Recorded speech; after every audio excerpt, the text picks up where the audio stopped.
কান্ডপাশা নুরানি তালিমুল কুরআন মাদ্রাসা মাদ্রাসার গৌরবময় পরিচিতি দিচ্ছি। এই মাদ্রাসার প্রধান শিক্ষক হিসেবে দায়িত্ব পালন করছেন সম্মানিত মাওলানা মোহাম্মদ মাহমুদুল ইসলাম। তিনি দীর্ঘদিন ধরে নিষ্ঠা ও আন্তরিকতার সঙ্গে এই প্রতিষ্ঠানটিকে এগিয়ে নিচ্ছেন।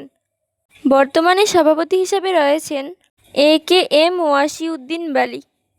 আর এই মাদ্রাসার প্রতিষ্ঠাতা বীর মুক্তিযোদ্ধা MA জাফর বালী।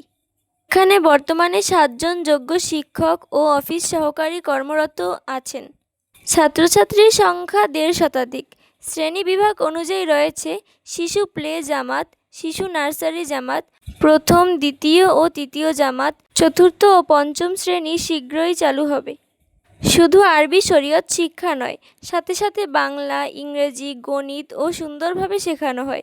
শিক্ষার্থীদের হাতের লেখা সুন্দর করতে বিশেষ যত্ন নেওয়া হয়। এখান থেকে পড়াশোনা শেষ করে একজন শিক্ষার্থী আরবি ও বাংলা উভয় বিষয়ে দক্ষ হয়ে ওঠে এবং ইসলামী শিক্ষা ও আধুনিক শিক্ষার সমন্বয়ে আলোকিত মানুষ হিসেবে নিজেকে গড়ে তুলতে সক্ষম হয়। এই মাদ্রাসা মনোরম পরিবেশে অবস্থিত, যা শিক্ষা ও চরিত্র গঠনের জন্য এক আদর্শ স্থান। এই মাদ্রাসায় 3য় শ্রেণী পর্যন্ত পড়াশোনা করলে শরীয়ত মানতে যতটুকু কোরআন হাদিস শিক্ষা অর্জন করা প্রয়োজন ততটুকু তারা শিক্ষা দেয়। সাথে সাথে বাংলা, ইংরেজি, গণিত সুন্দরভাবে শিক্ষা দেয়।